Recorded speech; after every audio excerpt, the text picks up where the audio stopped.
So I just wanted to start by actually responding to that question about whether or not Dubai killed sci-fi. I wonder if actually it was the future that killed science fiction because it wanted to claim it back to a certain degree. So from the smart city, where can we go? Where can we go from a city that, and from such a performance? What we're going to do is go for space junk, from a speculative architect to a space archaeologist. I met Alice on Twitter, and so by way of introduction to Dr. Space Junk, I will begin her introduction from her Twitter account information. Space archaeologists, orbital debris, terrestrial launch sites, antennas, planetary landing sites, and popular culture. In my opinion, a way too humble introduction. There are just not enough characters in space to do justice to the work that Alice Gorman has done. From looking at stone tools on Earth's landscapes, she has pioneered archaeological analysis into space. She teaches in the Department of Archaeology at Flinders University and is a member of the Executive Council of the Space Industry Association of Australia. Her work has twice been selected for the Best Australian Science Writing Anthology. She tweets as Dr. Space Junk and blogs at Space Age Archaeology. Please join me in welcoming Dr. Alice Gorman for The Future Was Space.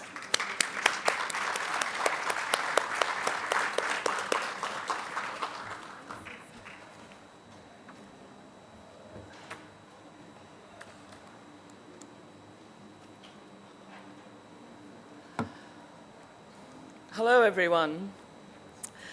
As Uzma said, I'm going to be talking to you today about the things that are floating above our heads in Earth orbit and a few places beyond that as well. So in order to set the scene, I'd like first of all to briefly describe what it is that we call space junk, what is actually above our heads orbiting at the moment. Since the launch of Sputnik 1, the first ever Earth-orbiting satellite in 1957, there have been subsequently 5,000 separate launches, separate registered launches, this doesn't count rogue launches, of material into Earth orbit. This has been around about 7,000 satellites. Of those, perhaps about 4,000 are still currently in orbit, and it's those ones that are of particular interest to me as an archaeologist.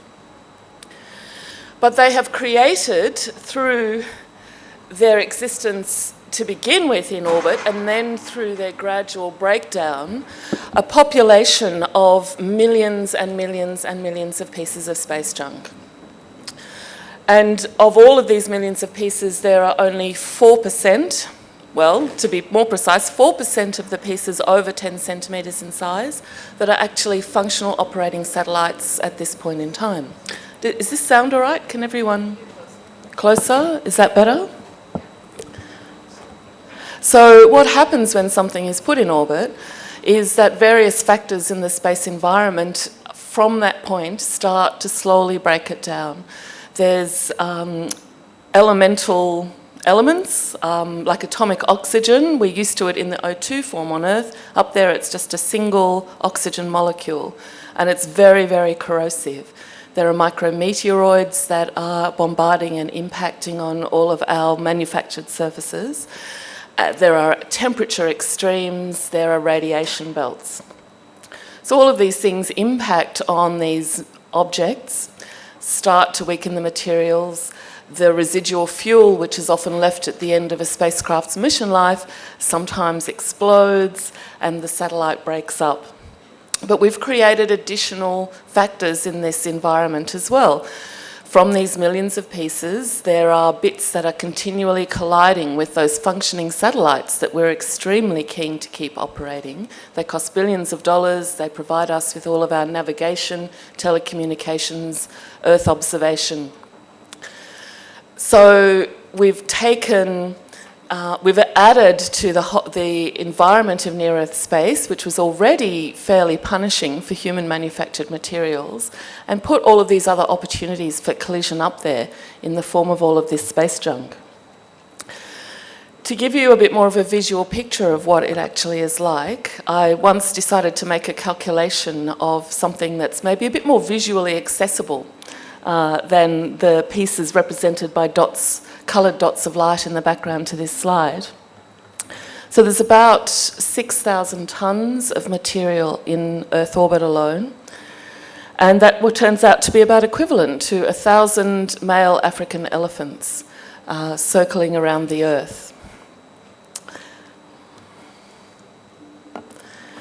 This population of manufactured objects does a number of things to this thing that we call space that is out there. First of all, it makes it into what I consider to be a completely new environment. Before we started sending spacecraft up this far, we basically had no idea. Okay, we had a little bit of an idea. People could speculate and predict what space was like, but we didn't know. We had to send sensors up there in order to measure things and tell us what it was like. The early ideas of the atmosphere were just that it just got thinner and thinner and thinner the higher up you went until it just sort of petered out. As it turns out, things are a lot more complex than that. And it took these spacecraft to describe space for us. People still tend to think of outer space as an emptiness, as a vacuum, as like a Cartesian graph that you put things into and then you take them out.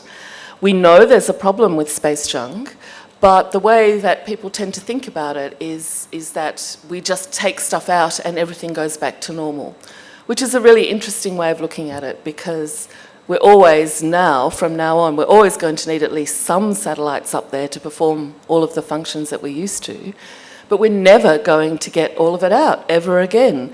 This is what space is now. Space isn't the empty thing we take things out of. This is what it is. The stuff we've put up there has created the kind of space that we are living with now and will live with into the future.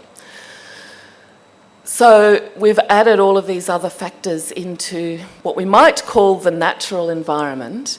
And this is actually a form of extending the Anthropocene into space. We've put all these minerals and elements up there that don't naturally belong in the orbital environment.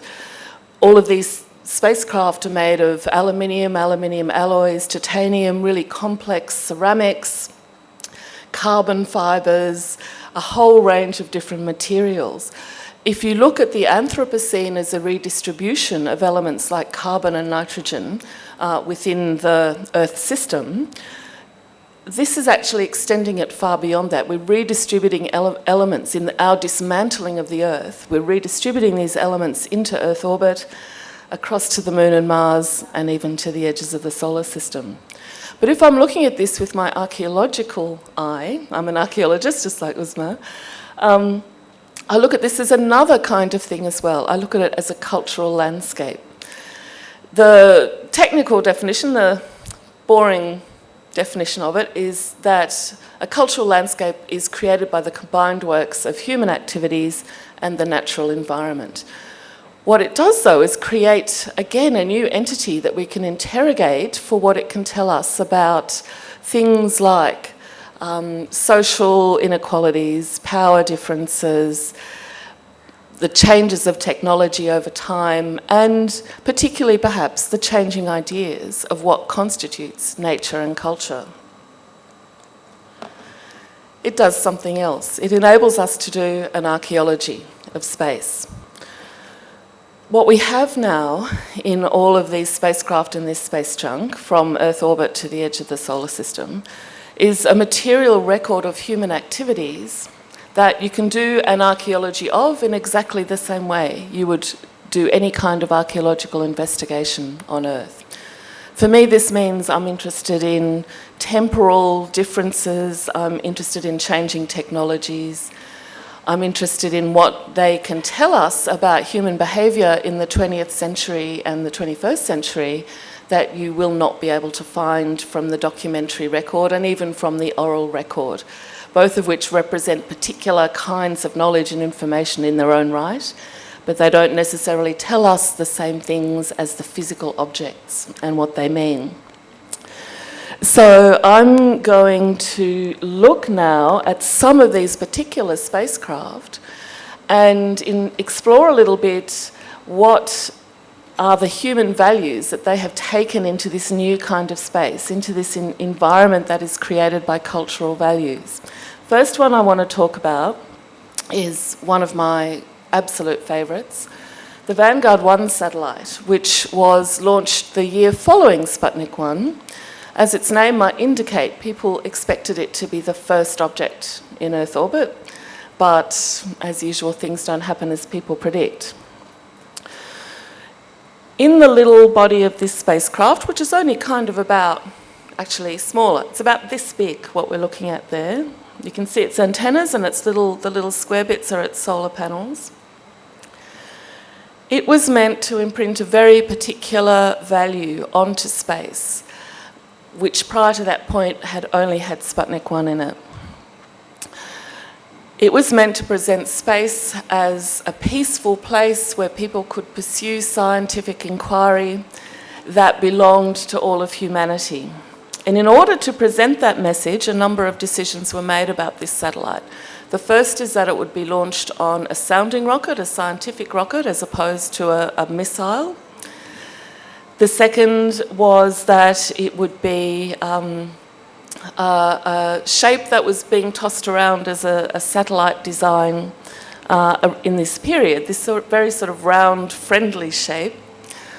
It was highly polished in order to regulate temperature, to reflect all the rays of the sun away from it, and also to allow the antennas to be positioned in an accurate way. So its purpose was to make space peaceful, and Fred Whipple, an astronomer with the Smithsonian Observatory, decided to take it a step further. He decided to recruit volunteers from across the world in order to track this satellite using binoculars and little telescopes.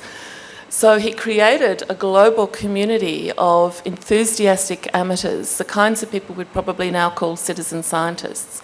He posted these binoculars out to all of these places, and crews of moon watchers were trained so that they could be watching the sky at the right moment in order to see Vanguard 1 go past.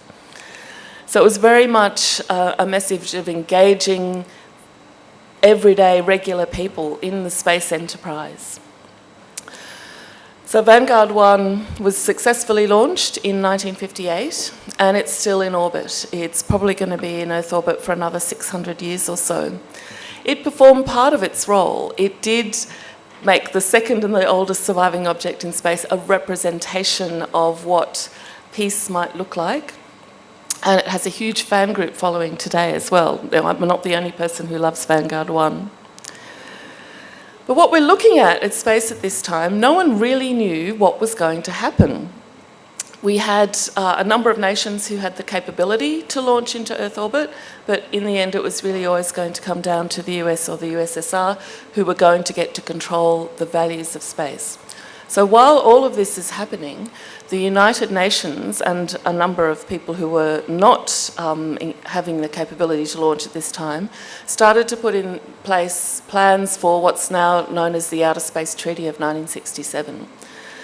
This treaty encapsulated the values that Vanguard 1 was meant to represent, that space was the common province of humanity, that no one could own space, and that it should be free for all to enter and investigate. So to that extent, Vanguard 1 successfully imprinted that meaning on space, and it's still the dominant model that we follow today. Not very long after, 4 years afterwards, there was a very military project that nearly took all of this off into a very, very different place. Project Westford was a plan to make an artificial ionosphere around the Earth, to create a ring, a bit like a ring of Saturn, little tiny copper dipole antennas. You can see them on that person's finger just there. They're really tiny. They were going to be released, they would disperse, and then radio signals could be bounced off them to other places on Earth. In 1946, radio signals had been successfully bounced off the moon back to Earth, so this concept of being able to relay signals had been proven. But what was really at the bottom of this was the US was feeling very vulnerable. If the USSR chose to attack the undersea cables that were the primary means of communication at that time, this could have catastrophic effects. So the idea was to create an alternative system that would enable radio communications to continue, although you imagine everybody could use it if they were using the right frequency. So I'm not entirely sure of the logic behind that. So it was going to create a shell that would allow signals to be bounced back, but I'm sure you can see the fault in that. Signals coming from the outside could also be bounced off. Effectively, it was the end of radio astronomy, a science that was just emerging at this time. So the scientists of the world who are involved in radio astronomy effectively revolted. Fred Hoyle called the Westward Project an intellectual crime. And the outcry was sufficient for the US military to reconsider and decide that they would not launch these little tiny needles into a higher orbit. They would launch them into the low Earth orbit where they would get dragged back in, and they'd just test the technology. The first launch in 61 was unsuccessful. The second one in 62 was successful, and for a period of time you could see the ring of needles as it surrounded the Earth. And some of them are still actually up there today, although the efficacy of the ring started to decay fairly quickly. After a few weeks, you couldn't get a coherent signal from it anymore. So this is a really interesting one. It's a whole path of telecommunications that became a dead end. Nobody's considering schemes like this anymore. It would have had a profound effect on the future of radio astronomy. And it also, as opposed to Vanguard 1, was a heavily military project. It could have created the kind of space where the people who are always making the decisions are the defence forces of various countries. So I consider this project that nearly made a cone of silence, a sphere of silence around the Earth, preventing us from communicating with the rest of the universe, to be a bit of a tipping point where things could have gone either way. The way they did go was this way. So the idea of passively bouncing signals around was still being used in the following decades, particularly with satellites like Echo 1, which was a large metallized balloon to bounce things off. But the real game breaker was Telstar 1. Launched in 1962, this is a really interesting year for so many things. It was the first active telecommunications satellite. So it could catch a signal, store it, and then relay it on, rather than just being used for bouncing. Telstar 1 was a private venture between different organisations in the US, France, and the UK, and there were tracking stations in these three countries. And it broadcast the first transatlantic television signals. And pretty soon afterwards, it was broadcasting transatlantic sport. So it's really this satellite in low Earth orbit at this time that was the progenitor of all of the telecommunication satellites that we use today. And it's the beginning of the whole world talking to each other more or less simultaneously, a very different trajectory to what we saw with the westward needles. It was also tremendously popular. So a pop group called the Tornadoes released an instrumental single called Telstar, went straight to the top of the charts in the US and the UK. The very familiar soccer ball with the sort of hexagonal black and white patterns. We call it soccer in Australia, but I think it's football in other places. So that pattern is actually modelled on Telstar 1. So the original Adidas design for that is called Telstar 1. There's a car called Telstar 1, and I talk sometimes on Twitter to a transport specialist whose company is called Telstar Logistic. So the cultural resonances of this little satellite, I almost forgot, I think the mechanoids in Doctor Who were the nice machine intelligences as opposed to the Daleks, were actually based on Telstar 1 as well. So this is a very different world. This is a world where everybody is talking, where this little cute satellite spawns the entire geostationary ring of telecommunications satellites. But needless to say, and this is something many others have alluded to over the last afternoon, the last couple of days, there were other technologies that were very much driving social and political life on the Earth at this time. And one of these intersected in a really interesting way with this satellite we see here, Track 1. It was meant to test attitude control, and it had this really wonderful little spring. I can't remember what the end bit of that is, but you can see from that picture there, that was meant to be deployed and just spring out. I think it was actually, must have been part of the antenna system.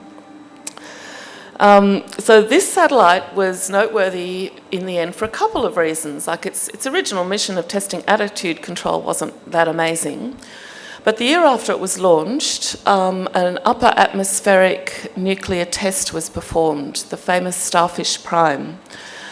This was detonated at a yield of 100 times that of the bombs of Hiroshima and Nagasaki, 400 kilometres above the surface of the Earth, to see what would happen.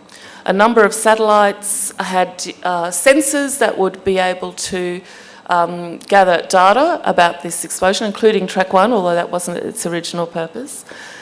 And it was basically as part of a program that included above ground and high altitude nuclear testing that a number of nations were taking part in at this time. So while Track wasn't designed to monitor data from that, its existence in orbit at that time constitutes one of the supreme ironies of the space age. So it was also the first satellite with a poem carried on board. It had a poem inscribed onto the instrument panel. And I'd like to read the poem. Have I got time to read the poem? Okay, so do people want to hear the poem? That was the first poem in space. This is the first poem in space, written by Thomas G. Bergen. So, from time's obscure beginning, the Olympians have, moved by pity, anger, sometimes mirth, poured an abundant store of missiles down on the resigned, defenceless sons of Earth. Hailstones and chiding thunderclaps of Jove, remote directives from the constellations. Aye, the celestials have swooped down themselves, grim bent on miracles and incarnations. Earth and her offspring patiently endured, having no choice, and as the years rolled by, in trial and toil prepared their counterstroke, and now 'tis man who dares assault the sky. Fear not, immortals, we forgive your faults, and as we come to claim our promised place, aim only to repay the good you gave, and warm with human love the chill of space. Which is wonderful, except 1 year after that poem was launched into space, the Starfish Prime detonation did exactly what the poem said we weren't going to do, did exactly what the Vanguard 1 mission said we weren't going to do, and basically assaulted the sky with these extraordinary destructive weapons. So Track perhaps represents an interesting transition point at the point where space might have been nuclear, where space might have been weaponised from that really early stage, where that poem would have been, instead of being incorporated into the way we look at space, would have fallen by the wayside as something so incredibly irrelevant that people would doubt it could ever have been written. The year after this, the Limited Test Ban Treaty was put in place, which prevented high-altitude nuclear tests, or prevented any nuclear tests above ground, or was meant to. So this little satellite, again, is a turning point in where a number of things intersected that could completely change the way that space was being conceived and the kinds of activities that could happen there. But while all of this is going on as well, we had a number of people who were determined just to get involved in space. They weren't space agencies, they didn't belong to governments, they didn't have any money. A group of Australian students at Melbourne Uni in the 1960s decided they would like to build and launch their own satellite. They made contact with a group in the US called Project Oscar, which had been set up in, I think, 1962, again that year where everything seems to be happening. And their aim was to support radio hams and other radio enthusiasts to get their own satellites up that then all of the little radio people could listen to from their own sets in their own houses and sheds. So they managed to design the satellite. It looked more or less like this. One of my friends calls it the Christmas present to the cosmos. It was a little bit bigger than that. It was black and white striped. Unlike the shiny surface of Vangaurd 1, which was meant to reflect away the sun, this was meant to even out the temperature across the body of the spacecraft. But at the time they were building it, and they had to, they had no money, they got their friends to, sneakily take things from the engineering firms they were working from.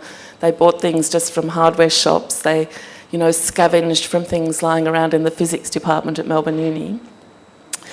At the same time, Australia was building its first scientific satellite, RESAT-1, and the government scientists working for Defence weren't entirely happy to think that this bunch of students might get the first Australian satellite into space before them. And there is some quite compelling evidence that they set out to spy on the students. They tell me that there were a number of letters that were sent to them which had clearly been steamed open and resealed. Rank amateurs, I have to say. There were a number of government cars who'd sometimes pull up and sort of request their data. They had their own little tracking station. They were pulling weather data down from Tyros 1 and other satellites. And in the end, when they, obviously they didn't have their own rocket, they had to negotiate, or Project Oscar negotiated launch with US rockets for them. But somehow, when the imminent launch was coming in 1966, 1967, there was delay after delay after delay. And RESAT-1, the defence satellite, got into orbit first, making Australia, interestingly, the fourth nation to get a satellite into space.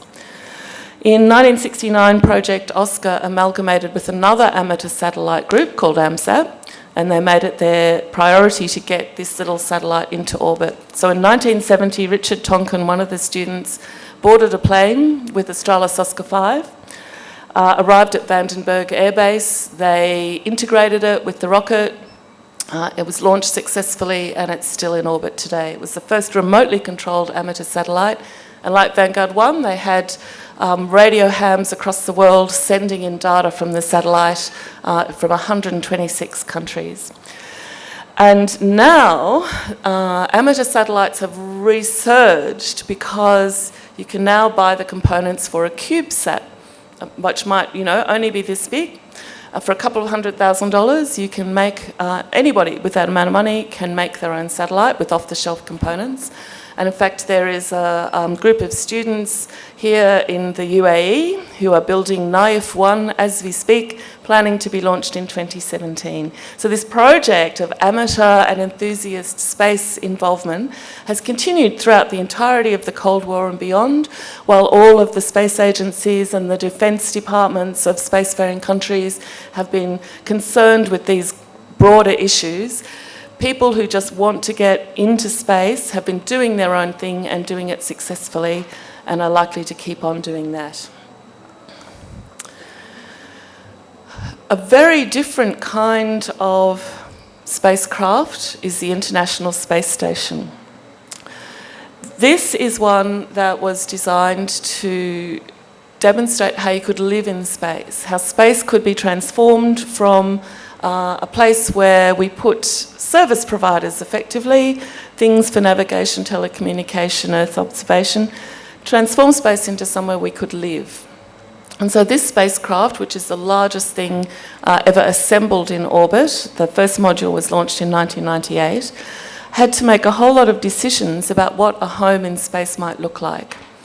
Among these were whether you replicated the effect of living inside a house in gravity, with the spatial arrangement of objects and things that you had to do made to be sort of as comfortable as near to Earth as possible, or whether you took advantage of the fact that you could put anything anywhere. There's no roof, floor, walls, the doors can be anything, but it would take people a lot longer to get used to that kind of environment.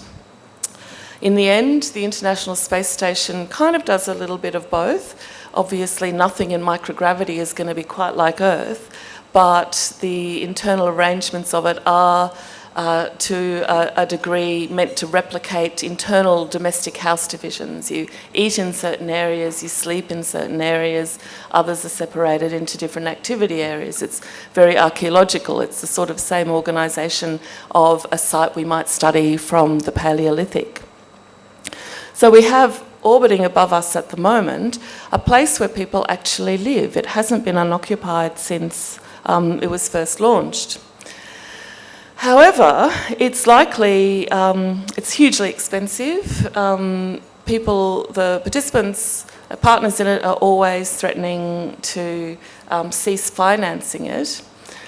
And it creates a really interesting question. If it's designed as this demonstration of living in space such that we can continue out to the rest of the solar system from there, what happens if nothing like that is still in orbit? Would we feel differently knowing that nobody is in space at the moment? There is no human currently in space, and there's not ever going to be in the foreseeable future. I don't know about you, but I think we probably would feel quite differently. The ISS is probably going to stay in orbit till about the 2030s, but there are no succession plans.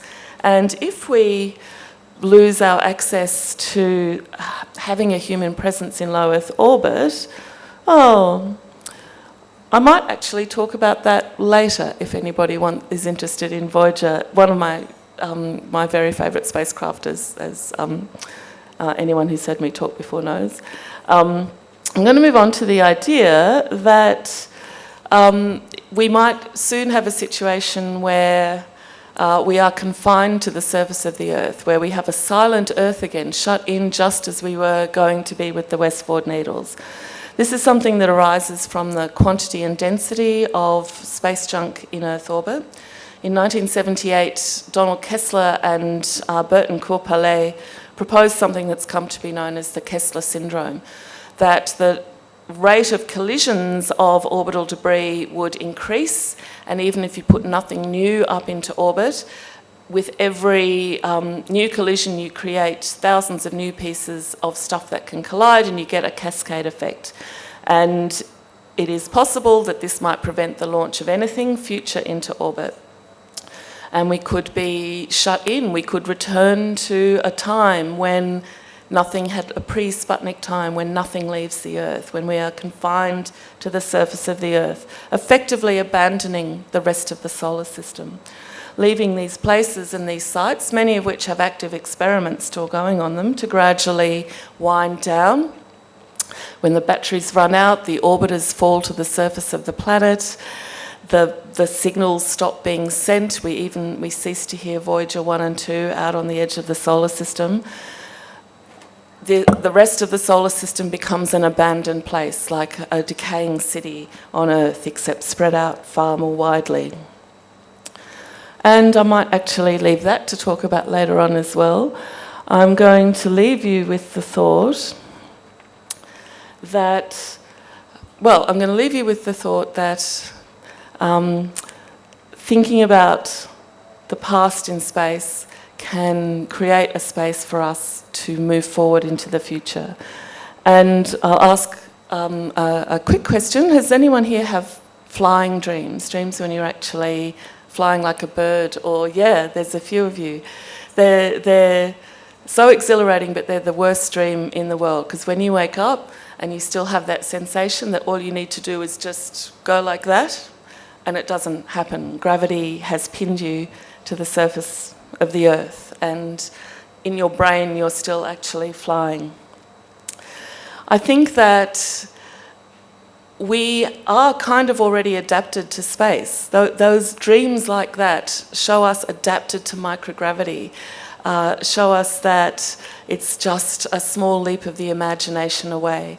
And even if we end up stuck on Earth, even if we're cut off from the rest of the solar system, we're still going to have those dreams. And those dreams will make us look back at the past, and I don't even know what kind of future we will imagine from them. Thank you.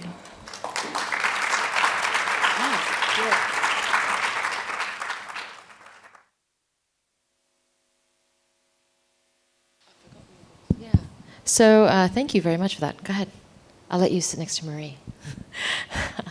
So I'm going to ask a couple of questions and maybe have a little bit of discussion, and then open it up for the audience. So you went from being an archaeologist who worked primarily with stone tools, indigenous stone tools, and how did the turn happen? Can you just talk for a moment about that? Yeah, I think it happened at a very specific point in time, which I remember absolutely vividly, because I was at the time working as a heritage consultant with Aboriginal heritage in Queensland. And I got home at the end of a very hot, sweaty day. It was the height of summer. It was incredibly hot. And basically got a beer and went outside onto my veranda. And I was looking at the stars, and this little thought just popped into my head. Some of those points of light are actually satellites. And then it just seemed a logical progression. Okay, so they're kind of archaeology now. Do they have heritage value? Like, can I actually do archaeology on these things? And that was basically the start of this process. Right. So there's this one moment where you look up and there is that archaeology. But from your presentation, we have a lot of junk. Yeah. So do we have no plans to clean this up? Is this like... Well, yes, we do. So There's a few issues. One is that at the moment with our current propulsion systems, it's hugely expensive to move around easily within orbit. So, you can't just sort of zip around and pick up the junk and take it back or tip it into the atmosphere to burn up. It's hugely expensive of fuel. There are a lot of schemes based on things like ground-based lasers, which would enable you, if you are tracking and can identify the location of something accurately enough, you could zap it with a laser, alter its trajectory and send it back into the atmosphere to be burnt up. The big sticking point here is that any scheme that can remove something from orbit is effectively an anti-satellite weapon. So this is why it hasn't been possible to reach any international agreement on how to do this. So there's lots of people with technological solutions. The propulsion thing is another aspect to it, but there's many, many proposals. But until there can be some kind of, I don't know, international. Nobody wants to lose the capability of taking out somebody else's orbital assets, but nobody's willing to be the first one to limit it, despite the fact that it's becoming a critical problem. So this is something where I think advocacy and action from non-military and non-government people could actually have a bit of an impact. It has to be driven from somewhere, because it's not going to be driven by governments. Right. So, I just want to be very clear about this. So we have so much junk in space right now that we cannot, in fact, imagine, scientifically, we cannot imagine actually going to space and living there. Is this correct? No, we're still in a good position with that. Okay. So I'm only wondering because of Elon Musk, right? I'm just like, does he know about this? Like, with this whole idea of the Mars and moving and Virgin Galactic and thinking about kind of how we're taking neoliberalism to the skies. Like, if there's some way for, like, those two narratives don't match up for me. So if you could just talk a bit about that. Yes, that is an interesting one, because they now have a vested interest in making this environment safe, because their profit is going to derive from it. But we're probably the Kessler syndrome scenario, some would say that cascade effect has already started. Others would argue that we're some way off, although not as far off as you might hope. At the moment, the International Space Station, probably a few times a year at least, has to take evasive manoeuvres to avoid a piece of junk. They've done that successfully so far. The thing that is going to be the game changer for this is if somebody dies in space. So there have been plenty of space-associated deaths, some of them, all of them incredibly sad and tragic, but none of them have happened on orbit. They've all happened on the way back or before launch or in associated things. The moment somebody actually dies in orbit, I think that's going to create a really interesting sort of public perception thing, and it's going to create some risks that will have a really big kick-on effect to the space insurance industry, which is absolutely huge. Yeah. But at the moment, so long as we know where stuff is, then these future plans by people like Musk and Branson, etc., are all viable. But they're not viable indefinitely unless something changes. Right. In January, during our one of our first preview day for GAF Day 1, we had some of the team members from the Emirates Mars mission from the Mohammed bin Rashid Space Center in Dubai, and one of the things we talked quite a bit about was design. Actually, so it was interesting to see that link that you also made to Adidas, right? Yes. That in fact that there is this kind of link between thinking through engineering, like aerospace technology, and then design on Earth. And the reason I bring this up is because towards the end of your presentation, you essentially bring up this possibility of a Paleolithic in space, right? And so we're looking at the construction and the reconstruction and the reiteration of a certain kind of material culture that comes from space, like an image of space that shows up in our shoes or in our bags with Adidas, right? But then also in space, we are creating a certain kind of Paleolithic, imagination. So can you talk a bit about that, or is that something we can even talk about? Oh, I think that's definitely something to talk about. And I was thinking about things like that a lot as I was sort of putting things together for this as well. I guess there's a number of aspects to that idea. Like, there are ways in which you can make direct analogies between the structures of Paleolithic sites and the sequences and spatial locations and structures of things on other worlds. So, So surface. It's like on the surface, right? And that's what we think of when we think of Paleolithic deposits. Not to get too specialized for all the archaeologists in the audience. But they're also sites of colonisation. So if you look at the moon, for example, like, you could look at the Apollo sites as sort of equivalent, in the most crudest of metaphors, sort of equivalent to, say, the first places where Aboriginal people settled on Australia, or even the first Captain Cook sites in Australia. And then there's a certain period where people are adjusting to the environment, working out how to do things, and then they move on. So we don't yet have the second stage on the moon, but we're going to get it because people are going to start mining the moon soon, and that will be kind of like the second stage. And there are lots of Paleolithic metaphors for how we do this. And perhaps the most interesting one is this juxtaposition. So the Paleolithic used to be called the Stone Age, which is a term I enjoin you all not to use unless you're talking about African archaeology, where it's the standard terminology. But it's juxtaposed to the Space Age. You get Stone Age or Space Age. Yeah. And I think, you've got intervening ages as well, Bronze, Iron, etc., etc.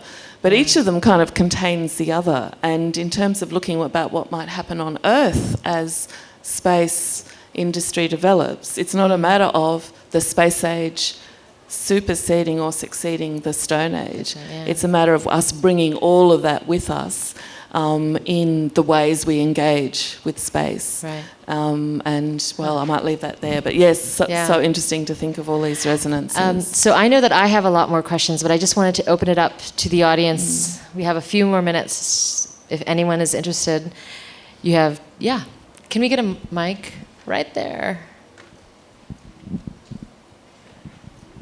Here, sorry, can you raise your hand again?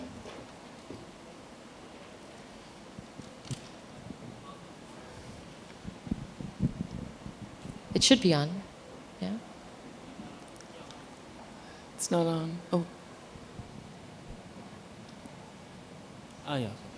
My question is, are there any attempts for people in space now or in the future for somebody to take any traces or artifacts from the existing artifacts now in space and bring them back to Earth? for Sorry, study. what was the first part of that? Are there any... Now, are there any plans or attempts to take any traces, existing traces now in space, and bring them back to Earth for study? So any of like the spacecraft that I've been talking about? Yes. Not at present, because basically it would cost a lot of money again. It's all that cost of fuel to get up there. Some people propose that could be a good thing to do at some point when it might not be so costly. Vangaurd 1, for example, would be really interesting to study because it's, as the oldest thing up there, it's been up there for 60 years. There's nothing else that can tell us what the impacts of the space environment on those kinds of materials are. So there's, extremely interesting to bring that back. I would argue that we shouldn't be doing this in a sense as part of that cultural landscape. While they're still up there, they do potentially belong to everybody. Everybody has an interest in them. The minute you take something out of that environment and possibly put it in a museum, which is what people suggest, you restrict its availability. You could say, well, okay, if it's up there, we can't visit it or see it anyway. I think in the future, space tourism might go and visit some of these locations. But as part of that landscape, it has value where it is. It has value in terms of its relationship to everything else that's up there as well. And while the risk is minimal of collision, and with the large bits, it is minimal, I think the stuff should be left up there where it is. It's a very archaeological thing to think, but I've got even more reasons for that if anybody wants to ask. Any other questions from the audience? Okay.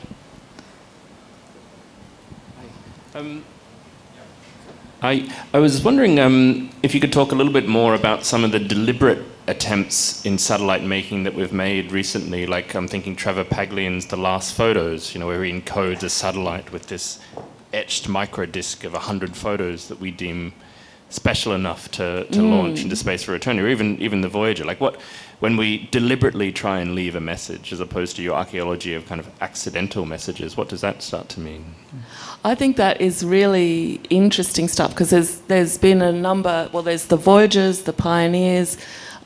Australia launched its second scientific satellite in 2001 after a long gap. They had a CD they had a hotline. People could ring up and record a little message to put on a CD to go into space on this satellite. So there's this really interesting time capsule sort of thing going on.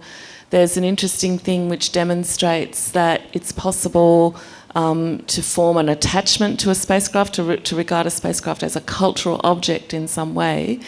And people find that interesting. They find that something that they want to do. So I think there's sort of specific projects and there's popular projects that are added into that whole kind of technological thing, often with the enthusiastic support of the satellite engineers or the space agency as well, which is really interesting.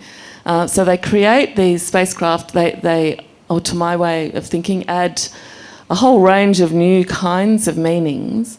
And they also, they're sort of like, they are like time capsules. They're sort of fixing things in time. And it's something that I find, I don't know what I find it, but like the Pioneers and the Voyagers are sending the 1970s out into space. That's what any alien out there that finds those spacecraft is going to learn about Earth in the 1970s. So,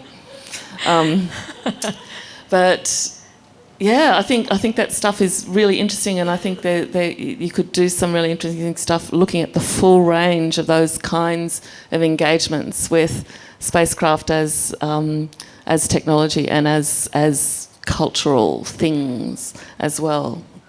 It's an interesting question because I often don't think of something in space as being accidental.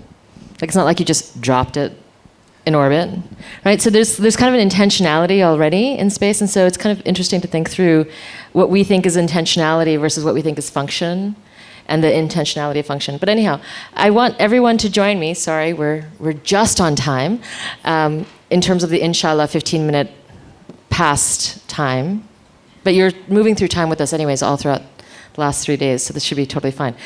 Please join me in thanking Alice Gorman. Thank you.